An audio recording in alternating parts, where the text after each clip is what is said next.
Bonjour à toutes, bonjour à tous, bienvenue sur 8 Mont-Blanc à l'occasion d'un nouveau journal. Tout de suite, voici les titres de ce mercredi 28 mai 2025. Suite de la saga judiciaire de l'incendiaire de Courchevel. Après 8 jours de procès, un verdict a donc été rendu par la cour d'assises de la Savoie. Nous y reviendrons dans un instant. Puis nous évoquerons l'incontournable Festival international du cinéma d'animation d'Annecy qui débute dans quelques jours. Le programme vient d'ailleurs d'être dévoilé. Toutes les explications à suivre dans quelques minutes. Mais pour débuter, il était 19h20 ce mardi soir quand le verdict est tombé. Les jurés de la cour d'assises de la Savoie ont donc condamné Hicham Abderraouf à la réclusion criminelle à perpétuité. Cet Algérien âgé de 28 ans a donc été reconnu coupable d'avoir mis le feu volontairement à un immeuble de Courchevel abritant des travailleurs saisonniers. À la sortie de l'audience, 2 réactions bien opposées sont à noter. Le soulagement et la joie pour les parties civiles et les victimes et l'abattement du côté de l'accusé et de sa défense. Les précisions sur place de Sébastien Germain et Kezia Poudou. Les jurés ont donc suivi les réquisitions de l'avocat général au terme d'un procès éprouvant. Hicham Abderraouf, un ressortissant algérien de 28 ans, a été reconnu coupable par la cour d'assises de la Savoie d'avoir, le 20 janvier 2019, mis le feu de manière volontaire à l'Isba, un immeuble abritant des saisonniers à Courchevel. Ce mardi 27 mai 2025, après un délibéré de plus de 6 heures, il était 19h20, quand le président Yves Le Bidault lui a signifié sa condamnation à la réclusion criminelle à perpétuité. Et pour les nombreuses parties civiles, ce verdict est avant tout un soulagement. Ça fait 6 ans que j'attends ça et j'ai eu très peur là pendant 6 heures en fait. Je ne pensais pas qu'il prendrait ça, perpétuité. Il a pris perpétuité. Donc oui, je suis heureuse.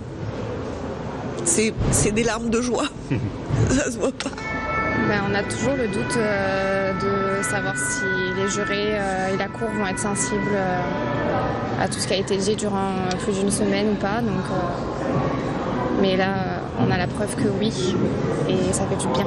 On est satisfait parce que réellement, non seulement sa culpabilité est incontestable, mais je dirais qu'au niveau de la peine, évidemment, elle est à la hauteur des crimes. À l'époque, cet incendie avait fait plus de 25 blessés et avait causé la mort de 2 personnes. Pour les proches des victimes, ce procès longtemps redouté s'achève donc avec la décision de justice qu'ils attendaient. Triste à la fois, soulagé, c'est plein d'émotions, j'arrive vraiment pas trop à m'exprimer. J'espère qu'enfin on pourra commencer notre deuil. Ma dernière pensée, oui bien sûr, elle est vraiment pour ces 3 petits bouts de chou là. Ces 3 petits bouts de chou qui ont été très très forts dans la cour. C'est vraiment, voilà, c'est enfin que leur papa de cœur, enfin, qui peut poser en paix. Pour Hicham Abderraouf et ses 2 avocats, en revanche, le coup est rude. Les failles, les trous béants de l'accusation et le manque de mobile invoqué pendant les plaidoiries n'auront pas suffi. On est à chaud, très sincèrement, c'est peut-être pas le moment encore de tirer les leçons de ce qui a été bien fait, mal fait, de ce qui a été pris en considération ou pas pour trancher dans ce sens-là. Je pense qu'il faut prendre le recul nécessaire, regarder calmement, paisiblement les 10 jours qui viennent de s'écouler, lire la feuille de motivation qui va nous être transmise par la cour d'assises et puis à ce moment-là, peut-être qu'on pourra apporter des réponses sur ce point-là. Nécessairement abattu par une telle décision avec une peine d'ampleur, vertigineuse j'ai envie de dire. Évidemment, un appel sera interjeté de cette décision. On aura l'occasion de redébattre de ce dossier-là. Cette affaire n'est pas totalement terminée, puisqu'en plus de l'appel d'Hicham Abderraouf, un autre procès se tiendra à partir du 5 juin prochain devant le tribunal correctionnel d'Albertville, celui du propriétaire de l'Isba, Éric Claret-Tournier. C'est l'heure des derniers préparatifs avant le lancement du célèbre Festival international du film d'animation d'Annecy. La cérémonie d'ouverture, très attendue, doit avoir lieu le 8 juin prochain à Bonlieu, scène nationale. Les organisateurs viennent d'ailleurs de dévoiler le programme complet. Entre avant-première, séances en plein air ou autres ateliers, on fait le point tout de suite avec Fanny Savard. Avec 170 films en compétition, plus de 17 000 accrédités et une centaine de pays représentés, Annecy se prépare à vivre de nouveau sous le feu des projecteurs. Et d'après les organisateurs, il faut s'attendre à une programmation exceptionnelle, avec une concurrence toujours plus rude entre les films. On a une compétition de long métrage très forte, avec des films variés, de plusieurs provenances, de Chine, du Japon, d'Europe. et des grands noms, Sylvain Chaumet qui est là avec Marcel et M. Pagnol. Dans les séances événements, on aura Animal Farm, la première réalisation d'Andy Serkis, qui est l'interprète de Gollum dans Le Seigneur des Anneaux. Une édition qui s'annonce prometteuse et ça se ressent côté billetterie. Il ne reste plus un seul pass 74 réservé aux Haut-Savoyards pour bénéficier de tarifs réduits. Mais pas de panique si vous n'avez pas pu avoir d'accréditation, de nombreuses animations gratuites sont également au programme. Déjà, toutes les projections sur le papier qui ont lieu chaque soir à 22h15. Il faut même venir un petit peu avant pour être sûr d'avoir bien de la place. Il y aura des petites surprises aussi avant chaque projection où on propose des films extrêmement différents. Ça va du film hongrois Four Souls of Coyote qui est présenté pour l'ouverture à des films comme Flow qui est le grand film de l'année en animation qui a reçu l'Oscar du meilleur film d'animation qu'on avait eu en sélection l'année dernière, à des films comme Zootopie, le classique de Disney ou encore Pile, le beau film français des studios TAT. Sachez enfin qu'il reste toujours quelques places avant la séance, notamment dans les cinémas du Mikado, de la Turbine et de l'Auditorium de Sénaux. Mais pour cela, pensez à arriver bien en avance pour faire la queue à la billetterie. Demain, journée de l'Ascension, l'association Mascotte, regroupant les potiers et céramistes de Haute-Savoie, organise sa 9e édition du marché des potiers dans les rues d'Annecy. Une trentaine d'artisans sont attendus, venus du territoire mais également de toute la France. Et parmi eux, le Haut-Savoyard Jean-Marie Herman. Clarisse Menant s'est rendue dans son atelier pour le rencontrer. On regarde son reportage. Travailler avec ses mains, voici ce que fait Jean-Marie Herman depuis 8 ans.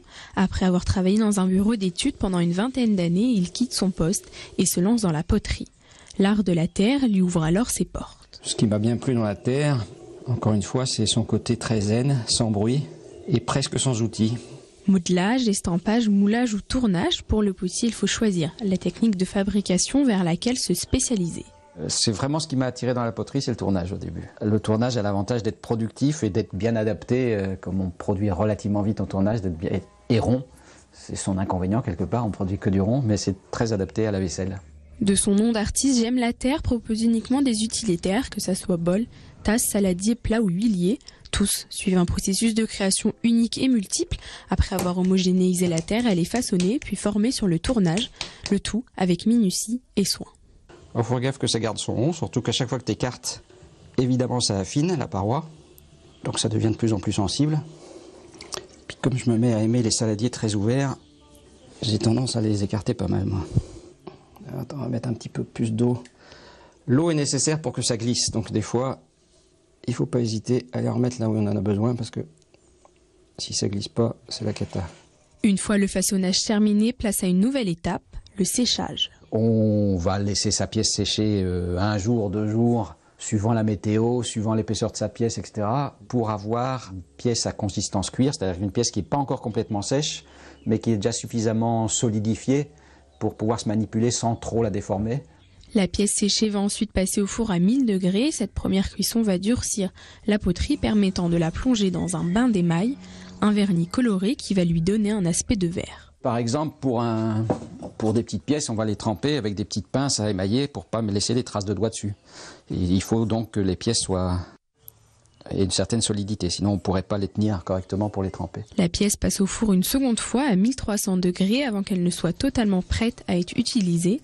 Dans ce processus rigoureux, le potier aime apporter sa petite touche personnelle. Dans mon cas, je joue pas mal avec les émaux, les superpositions d'émaillage, et je joue aussi avec mon four, parce que j'ai un four à gaz et je m'amuse avec la flamme du gaz pour un peu mijoter les émaux et avoir des effets un peu particuliers dans certains cas.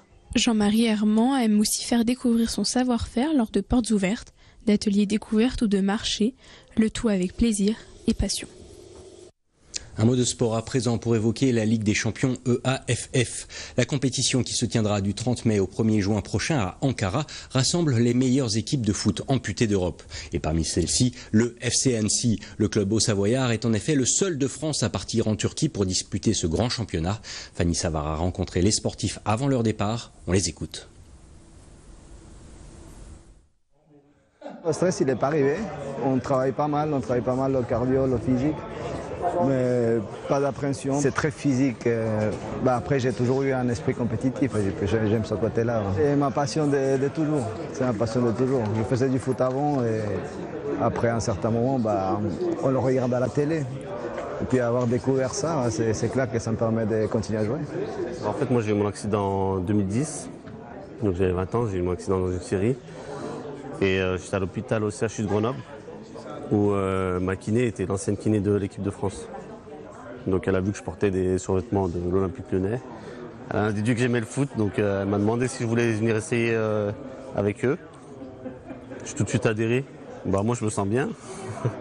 Après c'est sûr que ça va être compliqué, on n'est pas favori, on le sait.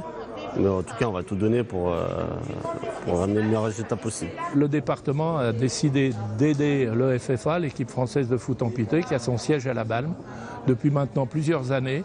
Et on est ravis de ce qui leur arrive parce que vraiment, je le dis, c'est des personnes qui en valent le coup, qui eux ont un handicap et ne se plaignent pas, alors que nous, on est entiers et souvent on se plaint. C'est la première équipe de France Haute-Savoie d'un club qui est allé. Le FC Paris avait déjà participé l'année dernière et cette année, c'est le FC Annecy, suite au désistement des clubs anglais. Et si vous souhaitez vous aussi suivre les aventures de nos Hauts-Savoyards, sachez que tous les matchs sont retransmis sur le site internet de la European Amputee Football Federation, la fameuse EAFF. Nous voilà arrivés au terme de ce journal sur 8 Mont-Blanc. Merci à tous de votre intérêt pour l'information sur notre antenne et bien entendu, merci à toute l'équipe. Dans un instant, vous avez rendez-vous avec la météo de Thierry Paul, mais en attendant, le prochain JT prévu pour demain, jeudi, avec une édition tout en images à retrouver à partir de 18 h. D'ici là, passez une très belle soirée sur 8 Mont-Blanc. À bientôt.